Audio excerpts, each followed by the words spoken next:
right, everybody, welcome back to another episode of the Lasting Learning Podcast.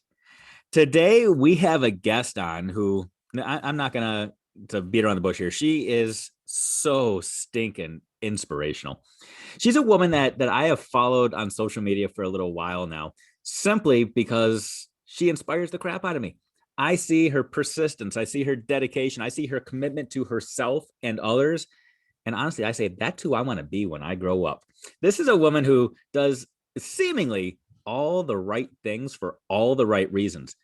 But we all know there's more to the story than what we see online. So today we're going to uncover a little bit about that.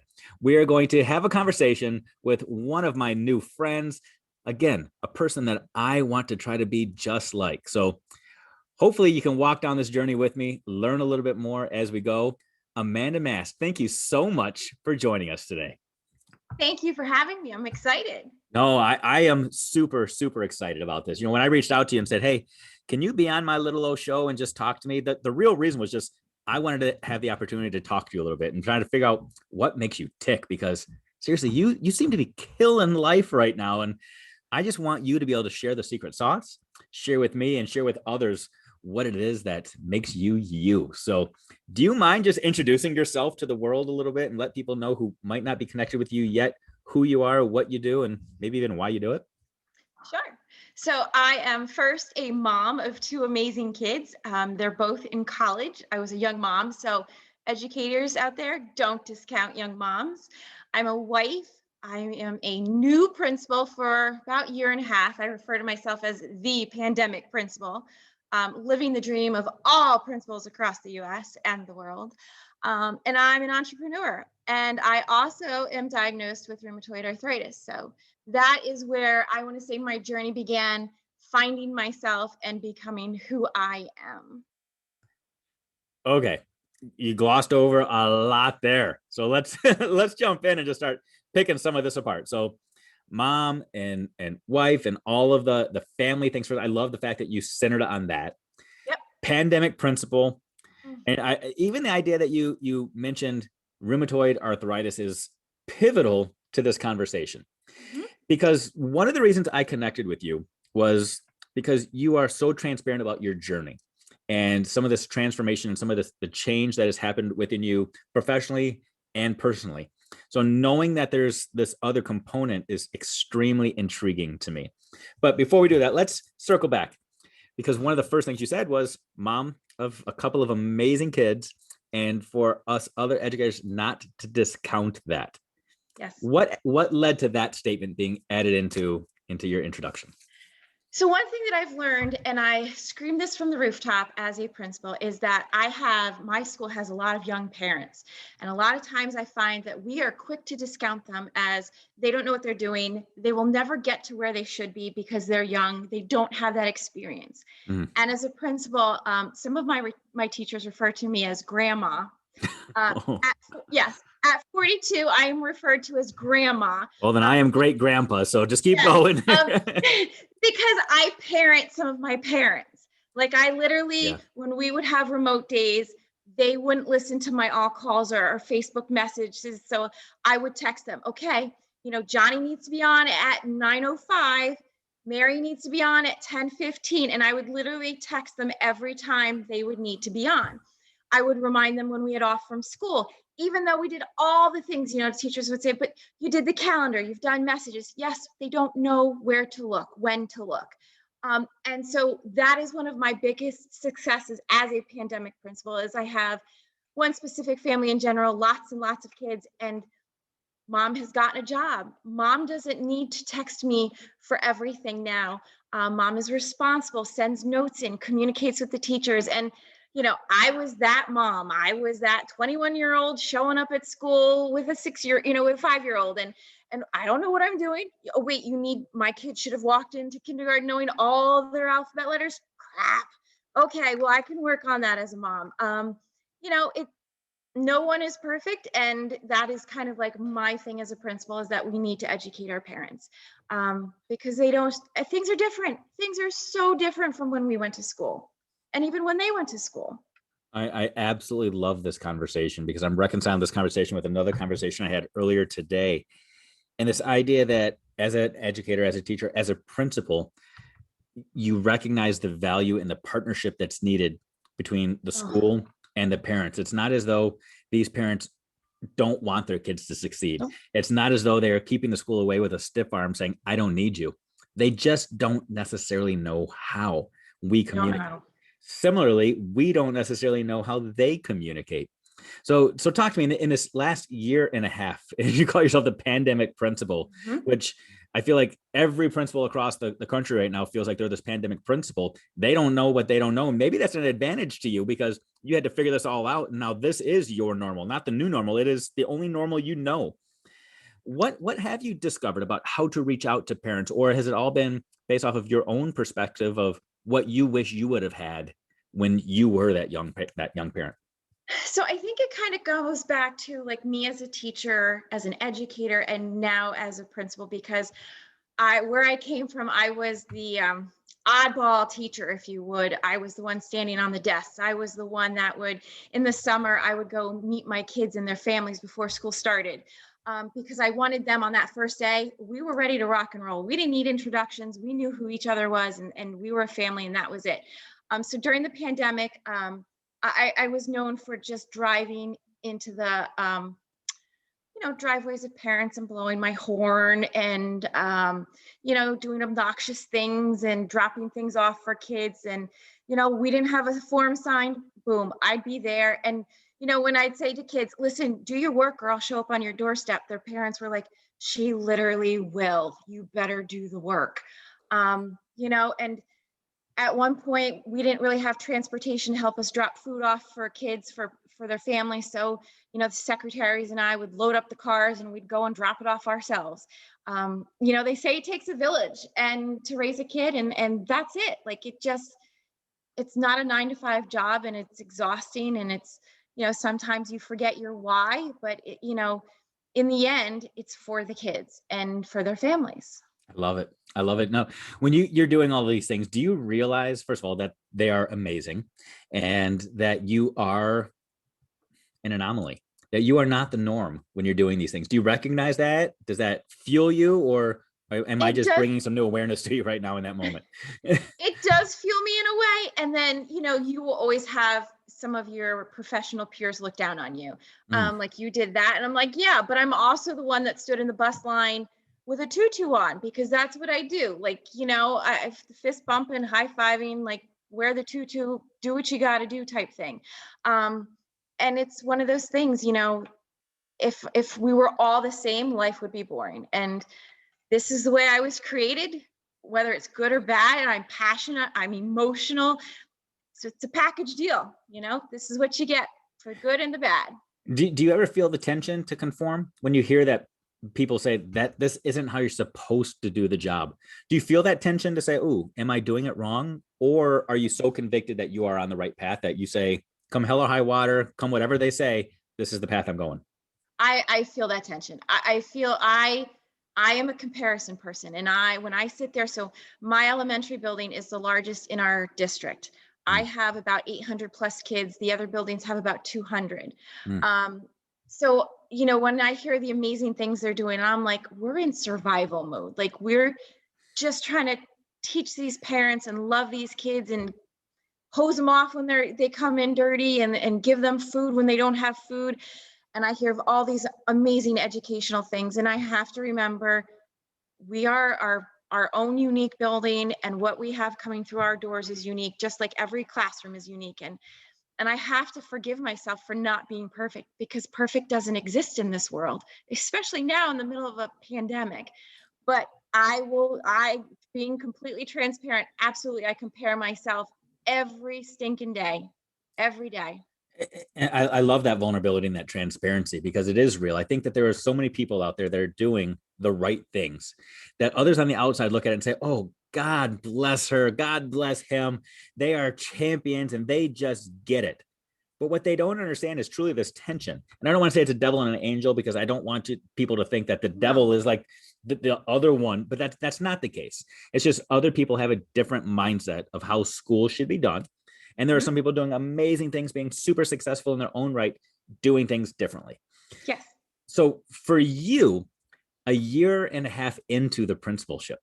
Let's go back now, 19 months ago, 20 months ago, right before you got the principalship, right before they said, I now knight you principal, you are going to take charge and lead. Is this what you envisioned? I mean, pandemic aside, is this how you envision leading? No, no. I mean, so I took over my building in December of 2019. I was an assistant principal before then, and it was a bad environment for everyone. There's a lot of, I come from I trust my teachers. I love them with all my heart. I forgive them when they make mistakes because I've been there. I've, screwed up things. I've had to ask my principal for forgiveness. And you would walk in a room, and I'll never forget my first week as an AP, and I walk in a room because I hear this loudness in the hallway, and I'm like, oh, learning, fun. And this poor teacher hands me her lesson plans and starts spewing off everything that she's doing and why it's important. And I'm like, whoa, no. Your kids are learning team building. They're learning social skills. That is what we want. So fast forward to December 2019, I take over a building. At that point, we were at 911 kids. We have the district's entire emotional support population for elementary. I was getting the crap kicked out of me on a daily basis, but teachers were in a good spot. We were getting the kids taken care of, and then March hits. And okay, it's like one of those, you don't have time to think or get upset about anything. It's just, okay, I have to problem solve. This is what we have to do. This is how we're going to take care of kids. And it kind of went into a automatic, this is what I have to do. Once April hit, it was just like an emotional roller coaster. Like you had time to think. I'm doing Facebook read alouds for teachers or for kids, and I just would start to tear up at the end because I had always finished with my tagline, Chipperfield strong and you matter. That's like, I would tell, I'm the oddball where I tell kids, I don't have a problem saying, I love you. I don't have a problem telling parents, great job, mama, I love you. It just is that like, I'm lovey, but I can also be firm when I need to. But it was like our family was disbanded and the teachers were going through mourning, the kids were going through mourning, and you just had to be the rock for them. It was a very tricky time. And then when we came back, when the teachers had to come back to hand stuff out and the parents came to pick their stuff up, I'd say, do I have permission? And they said yes. And I'd climb in the car and I'd hug the kids. And, we had a fourth grade farewell, and teachers who I never dreamed would come together and work with each other blossomed and built this relationship and this strength that, like no other. And I think in this dark time, that's where we came together. So I'm going to use an analogy here that I hope you can appreciate. And I want to see if you can relate or unpack this in some capacity. I know that you've become this, I don't want to say fanatic, but you are quite passionate about exercise, workout, fitness, all of those sorts of things. Okay. And we're going to talk about that in just a few minutes. But I want to focus on the school here, because over the last year and a half, there will be some that say that you've kind of received free pass because a lot of accountability has been taken off the table. Their schools are no longer being compared as they once were, good, bad, or ugly. So for the last year plus, you've had the opportunity to try some outside of the box things. You've had the opportunity to double down and say that we're going to try a new routine. We're going to be working out every single day, focusing on the things that matter, but you've never had to step on the scale to see if this stuff is actually making a difference. Are you excited about that first opportunity to step on the scale, or are you scared to death? Well, we've been doing minor steps on the scale, and as in that comparison game that we all get in, I'll look at, some of our data and be like, oh boy, this is not pretty. And of course, administrators that are above me, they remind us how things aren't where they should be. And here's a prime example. So we were doing reading benchmarks, and I had it up on my screen, and I was being nosy, and as kids were getting done, I'd look and I'd be like, oh boy, because I know that's what the teachers were doing. And so what I would do is try to find the highlight. There's something to feed them. And I would do a print screen and literally go running down the hallway in my heels. They would hear me coming with the click clack. Be like, And they go, oh, Johnny didn't do well. And I'm like, but Johnny went up 5 points here. And they're like, I needed to see that, because they're looking at the overall picture. They're not looking at if Johnny was only reading, 34 words a minute and he's now at 39. Hey, we could have stayed the same. We could have gone backwards, but we increased. It's not about looking at the top of the mountain. It's taking those small, consistent steps that will get you where you need to be. I love that. I love that. So many educators are used to looking at the data and they think they know what to look at. I am a firm believer that the leaders are the ones that help everybody else focusing on what to look at. I'll use myself as an example. So for the last 13 months, the past year plus, I have gained some of that COVID weight that people talk about. And when I step on the scale, I am actually 15 pounds heavier than I was 14 months ago. So 15 pounds over 14 months. Some people look at that and say, ooh, that's a problem. However, I could also tell you my body mass index, I have dropped 2 percentage points off my BMI. So I could argue, oh, actually, I am healthier now. I am heavier now, but I'm healthier now because now I'm focusing on something a little bit different. And I would challenge your school to do the same thing. And it sounds like that's exactly what you're doing. We can look at the areas that other people are measuring, because those tend to be the easy ones that we're used to measuring. Or you can say, what have we actually gained? What if we changed what we were measuring? What if we looked at our kids' grace, persistence, confidence, our relationships with each other, our ability to grow? And if we realign what we focus on, we're actually going to have a lot to be proud of. So kudos to you for focusing on those things that matter most, despite of what other people might be saying matters. So I love it. I love it. I love it. So let's talk about this analogy that I just did, because let's just be real. On social media, you post a lot about this transformation that you've gone through, right? Yeah. Some things I want to unpack as we go. One, why do you share your transformation publicly? And two, what led to this transformation? And three, what transformation am I even talking about? What do people that don't follow you might not know what I'm talking about? So do you mind just kind of sharing this journey? So the transformation that Dave is sharing is when, even up to 2 years ago, I was much, much heavier. I was actually close. I was 198 pounds. I'll just put it out there. I have no shame in my game. I was 198 pounds going strong. When I started teaching, I was that perfect size 2, but I was a miserable person. And I just hadn't found myself. So, I had been approached by a coach, join me. We've all been there, putting that out there. And I was like, nope, can't do it. Can't do it. No way, can't do it. When I became assistant principal, I worked with someone who was very negative towards food and was very blunt in saying, if I'm not losing weight and I'm going to be fat and miserable, then you're joining me too. And I had reached a point with my rheumatoid arthritis that it was not healthy. I got my blood work done every month.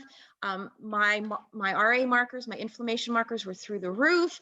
I would come home, plop myself on the couch, and that was it. And that, at that point, I was in my late 30s. That was absolutely no way to live. I had my whole life ahead of me, and it was on the couch. No walks, no nothing, just that was it. And I was pouring 3,000% of myself into work. And that's not good either, because we need to have a balance. So I started on my health and fitness journey, and it was not pretty. They would say, take selfies of you working out, and I would be miserable. So let me pause. Who's the they that would say to do this? And what, so you're at this place where somebody is encouraging you, join me in misery. But for some reason, you were able to flip the switch and say, not going there. Yep. What was that switch? Because there's a lot of people, me included, that have a lot of these unhealthy habits. And I'm like, oh, I want that nudge. I want to know that I'm on the wrong track, but it feels so good right now. This is comfortable. Well, and that's, one thing I do is I read a lot of professional personal development, and I screamed this from the rooftop yesterday because I made some poor choices on Friday. Everything is a choice. And I was making the choice to be miserable. And at that time, I was not openly saying that. And I tell my teachers, I tell everybody, self-reflection is extremely hard, because you are saying, I'm going to be critical of myself, and I have to own it, and I have to hear it. And I wasn't hearing it back in the day that I was overweight. All my doctors had said that you need to back down the weight, try this, try that. And, in the meanwhile, I'm rolling my eyes. I mean, I would wake up at 6 o'clock in the morning, and the first thing I had was a can of Pepsi. I literally kept a 12-pack of Pepsi in the refrigerator at work at all times. All times. Like, that was my go-to. When I was a teacher, I was known for sending a student down to the office to go get me a Pepsi out of the faculty room. I mean, I will never forget, I had a student go down and say to the principal, "It was a rough class. Mrs. Mast needs a cold one." Not one of my finest moments. I mean, good thing he had, a clue what he was looking for, but it could have been taken 1,000 different ways. And so I finally was like, fine. March of 2018, I was like, oh, fine, I'll do it. And it was one of those things that I was so embarrassed. I got the program came with a step. I got this big box in the mail and I hid it in my closet. My husband didn't even know. He didn't know. I put it on my credit card. He had no idea I got it, no idea I was even going to try it. And so finally, my coach was like, "Get the box out of the closet and get the step out." And I was like, yeah, okay. So I did it. The first time I started to work out, I thought I was going to die. Like, I literally thought, I need to write my will. This is not good. Sweat was dripping down. My coach was like, "Take a picture of yourself." Oh, no way was that going to happen. And slowly, by like maybe the third week, I started to do one every other day. And I was like, okay, I'm feeling a little bit better. Finished the program, didn't really lose much weight. I was probably like 3 pounds if lucky, but I was still drinking the soda, eating the food that's all junk. Then I started another program, and this trainer spoke to me like the words, it was tough love. You have a choice. Everything is a choice, and just because it's hard now doesn't mean you're going to not benefit from it down the road. And I started to take those words seriously. And so I started to do that religiously, and I started to see a couple pounds come off. December 2019, that toxic person in my life, if you will, kind of left. And I was like, okay, I'm doing this. I'm absolutely going to do this. And working out through the pandemic was the best thing for me. Everyone's like, I can't believe you're principling 24 hours a day and you're still waking up at 4 o'clock, going downstairs and working out. And I said, I have to choose me first. If I don't choose me first, I can't take care of all of you. I can't take care of my teachers. I can't take care of my kids because my kids have moved back home from college. I can't be a good wife. I was resentful that I wasn't taking care of myself. And as I started to slowly change and transform, I made healthier choices. I stopped drinking soda altogether. I was drinking all water. My blood work was starting to come back better and better. I'd start to show up for my rheumatologist appointments, and she'd be like, I'm liking this. I really am liking this. Am I perfect? No. Like, I will be honest, Friday, I ate all my feelings and regretted it. Whereas in the past, I would have had no regret. I would have been like, just another day in paradise. But I regretted it. And after self-reflection, I made the choice. I could have walked away, but I made the choice. And the whole time I'm going through this transformation, I'm not looking at the top of the mountain. I'm looking at 1 foot in front of myself, 1 foot in front of that. Because if I look at the whole mountain, I'll stop. Yeah, so stinking good.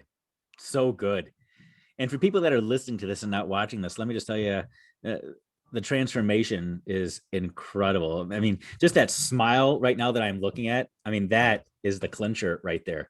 You can see this sense of pride and this, you are just happy with who you are and who you're becoming right now. And oh, it melts my heart seeing that. I mean, literally your eyes are smiling right now, man. It is so genuine and so amazing. And I want to go 3 different directions right now with this conversation, but instead I'm going to focus on just a couple. One, this idea that you had to find the right coach that inspired you, that kept you going on this journey. You had a coach that was there for you when you made up your mind to keep going, but you did not necessarily see a lot of immediate progress. You weren't necessarily seeing the needle move as quickly as you were hoping for. But it was interesting to me that you didn't say, and then I found this new coach, and the needle just flipped, and I started seeing tremendous progress. It sounds to me like the progress was probably very similar. It was steady and consistent to what you had with the first coach. But the second coach made the difference. The second coach kept you going because of the words that were said, the I don't know if it was the affirmation or the condemnation or a combination thereof that got you going. What was it about this second coach, this new person that got underneath your skin so much that you just started, I'm gonna do this? Was it to prove somebody wrong? Was it because they stood beside you? What was it? I think it was a combination of tough love and positivity. Like, nobody's going to do this for me. You need to do it for yourself. And she was always very clear in saying, anyone can guide you along the path, but until you make the choice to do it for yourself, nothing's going to change. I can give you all the tools in the toolbox. I can serve it to you on a golden platter. But if you're not going to put the hard work in, you're not going to get anything out of it. And she'd always say, even with the new program that's out, you get what you put into it. And that goes for anything in life. Everything that I've read in personal development has helped me with my coaching business, but it's also helped me as a principal, as a leader, as a human. If 2 years ago, even a year ago, me talking on here would have never happened. I would have never had the confidence to sit here and have this conversation with you, Dave. Like, never. I would have never gotten on Facebook and done read alouds for my parents. I wouldn't have stood in the snowstorm reading a book for my kids. I wouldn't have done a reel outside in the snow. It's changed who I am on the inside. I mean, am I filled with self-doubt sometimes? Yeah, this principal thing is still new. Life is changing, but certain things. I have habits. Habits are like the golden rule. If you don't have healthy habits, you have nothing. I do my gratitude journal every morning. I say affirmations to myself, and some might say that's cheesy. You know what? If I start my morning off like that, then my day has started off in a positive light. Oh, that's cool. That's cool. And I got to ask you this follow up then. This isn't the one I was going to ask. You changed directions on me. Remember beforehand when I said this is why I don't script things, because I love how your authenticity is inspiring me to I want to dig so much deeper right now. So who you are right now is different than who you were when you became a principal just 18 months ago. You Yep. are a different person. So I'm curious about how you lead right now with your school. I'm curious if you lead more like the coach that inspired you, or do you lead like the person you were 18 months ago? I think I lead more like the coach. So I try to give them, I found that back when I first started, I did a lot of, I don't want to say coddling, but essentially like, oh, this stresses you out, let me handle it, and I was listening to a podcast, and it said, you have to create the environment where people want to help themselves, because you can only pick people up so many times before you eventually get hurt. And so, a lot of times I will throw out, quotes from the personal development that I'm reading, to try and inspire others, and having them take risks. I always tell them, you can only fail forward. If you think about a bow and arrow, the bow's got to go backwards before it can go forward. So just trying to motivate them and empower them to find their inner strength, because I can only do so much. I have 100 staff members, teachers. I can only do so much. And I need them to find their inner fire. And it's going to take time. And I've said that to them, because they came from an atmosphere where they weren't trusted, and their creativity wasn't allowed. So now it's just kind of like trying to fan their fires, get them where they need to go, and encourage them along the way. I'm wondering then, and I don't want you to speak necessarily on behalf of those that receive this this kind of intentional pushing, prodding, coaching, Mhm. but understanding that the way that you do things is different than how most others in your immediate sphere do things. I can only imagine it's different than what most of them are used to. Hmm? Is there reluctance or is there full acceptance? There's a lot of reluctance. There's still, I mean, I still will walk into a classroom and be like, hey, do you have a second? And I'll get the, what did I do now? Mm. There's still a lot of reluctance. There's still, you know, we realize that our kids are not where they need to be. So we're taking a plot twist, and we're supposed to be starting the plot twist tomorrow. And I had a teacher that said, wrote me this whole beautiful dissertation that she's finishing up unit 4, will not be able to start until Wednesday, blah, blah, blah. Is that accept? Do what's right for your kids. I trust you. Do what is right for your kids. Just like, when I'm still required to do observations, and I'll get, this isn't a fantastic lesson. It's not a thrilling lesson. And, because last year they broke out all the bells and whistles because they know I'm big on student engagement. And I said to them, you can still have fantastic student engagement without all the bells and whistles, because those kids show up for you. They don't show up for your fancy PowerPoint slides. They don't show up for whatever toys or gadgets you have. They show up for your passion and your enthusiasm. And if I see that, then you're good. Does this go back to that idea of you're trying to encourage them to know what to look for? What are those essentials? What is the important thing to focus their eyes on? What data, if you will, is important? Is that how you see yourself in their, as their leader, as their coach, is simply saying, here's what's important. Focus in on this. Absolutely. And, I can use a personal example from when I was a teacher. As a teacher, as an educator, you always have that class that changes your life forever. And I had that class. I met all the kids, most of the kids and the parents before school started. So I knew them walking in. And I had met one particular boy, Michael, no shame in mentioning his name. He's my baby, always will be, met at the library. And his mom and his aunt were very clear in saying he's had a reputation in school. He got in trouble a lot. And I said, listen, they walked through my door that first day. There's no history. It's a fresh start. I don't believe in warning the teacher before. Michael and I got into it at kickball a couple of times. He would, do a rule or something. And I, stop yelling, stop it. And so eventually we got this understanding where I taught them about manners, because we're not just teaching them academics. My own kids, I have one that's almost gifted, and then I have one that was in learning support. And in my eyes, if you are a hard worker and you have social skills, you will get further than anyone who just has straight A's. And so I worked with my class. We learned how to shake hands. We learned how to give feedback.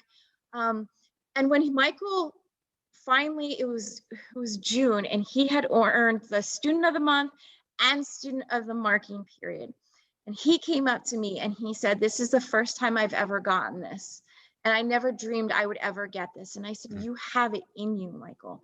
He always wanted to be a football coach. Like, that was drilled in his head because he did sports. And I said, you're good at math. What if you were a high school math teacher and a football coach? It's just opening those doors. And then he moved to a different town, and his mom messaged me through Facebook and said, because of you, when he started basketball, he brought his brothers to the court. He looked his new coaches in the eyes and said, hi, my name is Michael, and shook all their hands and made his brothers shake their hands too. Mm. And that, to me, I don't care if you had A's, B's, or C's. That to me is a life skill. You are a good human if you can do that. So powerful. So powerful. And I'm gonna do something that is so horrible, because I'm going to take a pivot from this, and I want to try to respond to a couple of the naysayers that might be hearing this and saying, Amanda, that is so amazing. I'm so glad you have that story. But there are, the rest of the world says that's not what matters. But we measure something completely different. In your school right now, you can teach kids to be good kids. You can teach them to be respectful, to be kind, to be happy. You can have your teachers standing on their heads and doing cartwheels and throwing confetti and silly string all day, every day. But we fast forward to this time next year. If the numbers aren't there, you have to answer for that. Absolutely. So what does matter most when you're in your school and you've got all the people in the suits, all the people that with the fancy ties that come in and say, here's what matters. And you're saying not quite. How do you reconcile those? Is it one or the other? Is it an and but? I mean, Nope, how do they line up?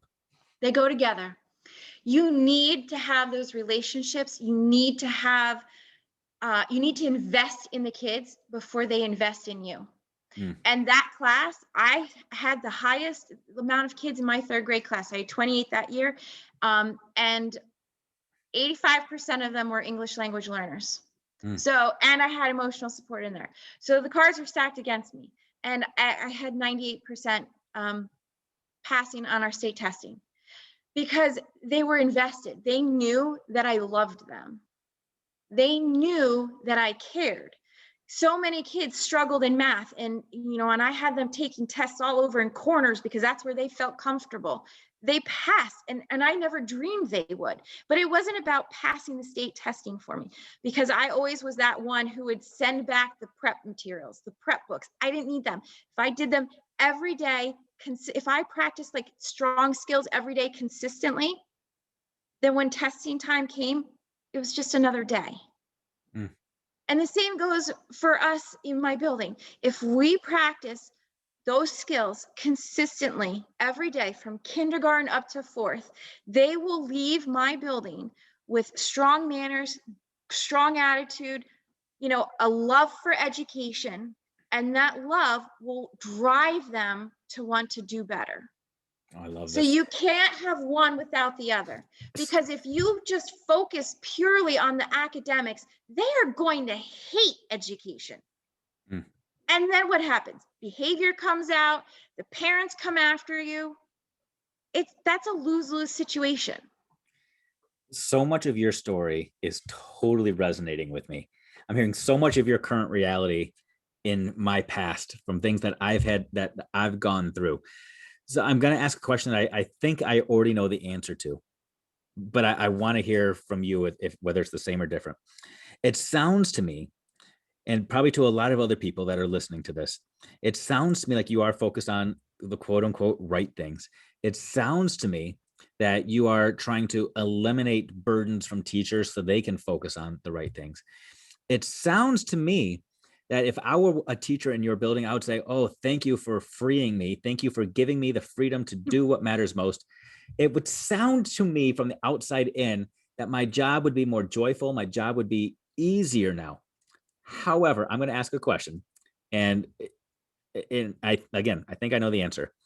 In your school right now, a year and a half into your tenure, do you have a lot of teachers? Do you have a handful of teachers saying, I can't do this anymore? I'm going to go somewhere else? Absolutely. Why? Absolutely. What is that? Because that, Um, that was the answer I expected. yeah. So absolutely. I think, you will never have 100% people on board with you. Mm, And let's face it, there's always going to be people that are just not happy being happy. mm, It's this negative posse, if you will, and they have a tendency to suck others in. And yes, you might tell teachers, okay, we need to do a plot twist, and they'll be overwhelmed and they might cry. And all you can do is say, it's for the kids, and I will be there with you. mm.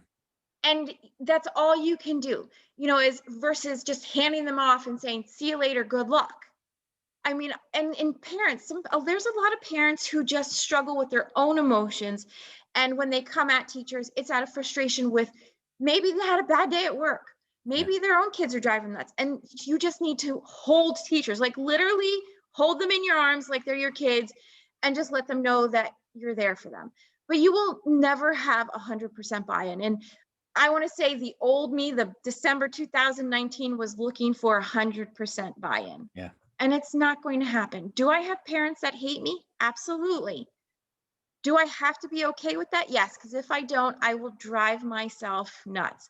I know that I'm doing the best that I can, and I have to be okay with that. Am I going to make mistakes? Absolutely, 100%. And I'll own up to them. Yes. If you're going to be hated for the right reasons. Yep. I think it's important that people recognize that no leader wants to be hated. No good leader wants to be hated. You want to be liked by everybody. You want everybody to love you, but you also know that you are changing things. And the fact that you're changing things means you are disrupting what some people wanted to have in place. Otherwise, it would have already changed. Everybody else would have already shifted. But the fact that you are shifting things means that you are making some people uncomfortable, and that is difficult. And that is a struggle. And especially when you're providing more freedom for people. Freedom is hard. A lot of us say we want to be free. We want to be able to make our own decisions. But when we do that, we also eliminate the opportunity to blame others. And when we're constantly living within a box and only doing what other people tell us to do, when things don't go right, we can easily say, well, I'm doing what you told me to do. I'm following the map you gave me. I'm following the curriculum. I'm following the guide. Now it's all on me. When you release the shackles and you cut the rope, and now I have to make those decisions, I Absolutely. And still and want to that blame the somebody going else, and I back to the don't know who to blame. Yeah. yeah, and having freedom, and it's not like it's a free for all, like do whatever you want. They have pacing guides and so forth, but a lot of them, we would do a lot of, and historically we would do a lot of assessments and move on. Time out. We need to learn from our mistakes. Stop, spend an extra 30 minutes, review what questions the kids got wrong. When I get something wrong, I go to my boss and say, what did I do wrong? And what would you have liked from me? Our kids, if we don't help them see the mistakes and teach them what could have been different, they'll never learn from it. And sometimes they have a very valid reason for picking A over C. And what do you have there? You have a conversation piece. Let them, someone once told me, the one who's doing the talking is the one who's doing the learning. Right. And I came back from that conference and I went into my classroom and I looked at my kids, and it was that class. I said, I'm sorry. I am so sorry. I have been standing here white nosing you guys to death. I'm sorry. I said, here's our morning work. Who wants to go over it? And they're like, you want what? And sure enough, they would go over, and then they'd say comments like, using Michael as an example, Michael, you had your back towards us most of the time. I'm sorry, let me turn around more. The kid who hated math, who in the beginning of the year said, I am not going to like math. I said, well, if by the end of the year I can't turn it around, I'll go down whatever slide you want me to. She was up there teaching math. But it's uncomfortable. And we have to be comfortable being uncomfortable. This is, teachers will say, but last year, that's like comparing apples to a rotten watermelon. You can't do that to yourself. That is not fair to yourself. Oh, 100%. The example I'm thinking about right now is right before we came on to have this conversation. I spent the last 2 hours driving in a car with my 15-year-old who was behind the wheel. Oh, and you remember those days, right? They are terrifying. There's a part of me that's reaching for the mystical brake that I don't have next to me. I want to grab the steering wheel and say, no, turn left, turn right. I want to remind them before every stop sign to slow down, to take your foot off the gas. I want to say all those things. But then I am also thinking, nope, you got to figure this out, because soon enough, you're going to be driving without me sitting shotgun. Soon enough, you're going to be out there having to figure this out on your own. And it sounds to me that's kind of what your teachers are going through a little bit right now. You are there beside them still right now. You are there to guide them when they do get in that fender bender, that you are there so they can cry on your shoulder and say, we'll figure this out. Let's go. Because ultimately your goal is, at some point, you are not going to be there. At some point, they are going to have to be able to continue this without you. And you want them to have that freedom to stay the course and not say, okay, I'm just going to go find somebody else to sit shotgun. I'm going to find somebody else to drive me around or take the cab everywhere. You want them to remember the skills that they're learning right now. Absolutely. Same thing with fitness, right? You're now on this journey coaching others.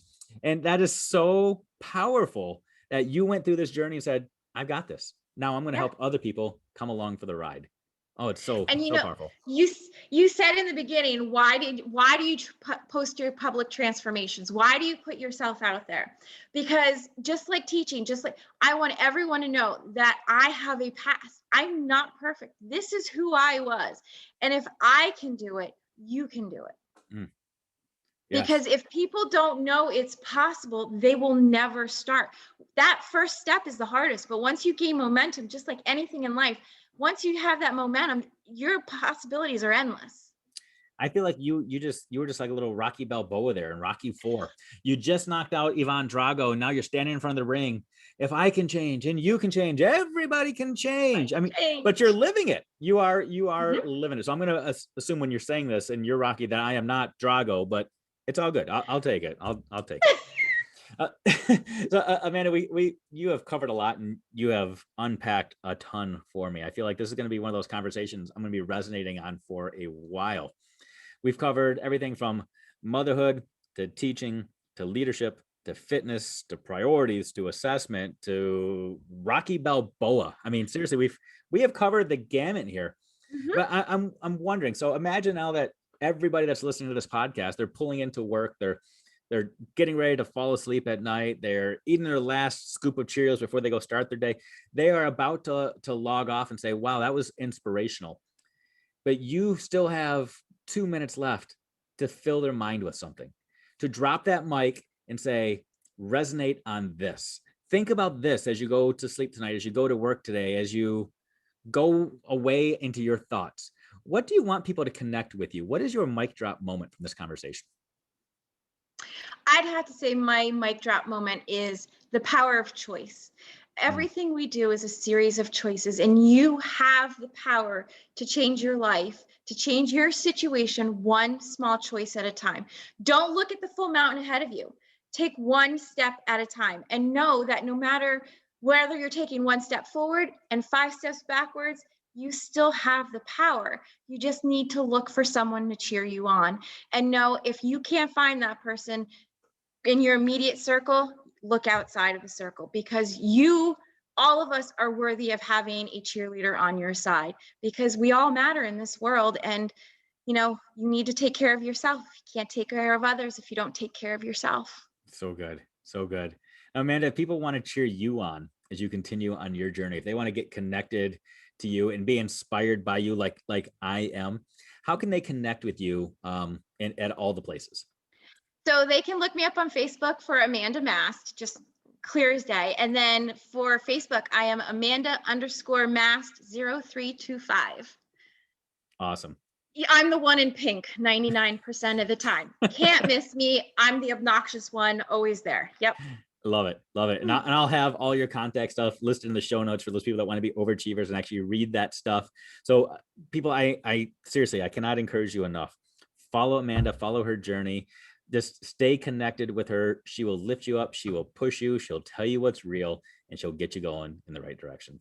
Amanda, thank you so much for giving up so much of your time today to connect with me, to sit down face to face, even in a virtual world, and just let me learn a little bit more about you. And I know the people listening today are saying thank you as well. You are awesome. Thank you for having me. Absolutely.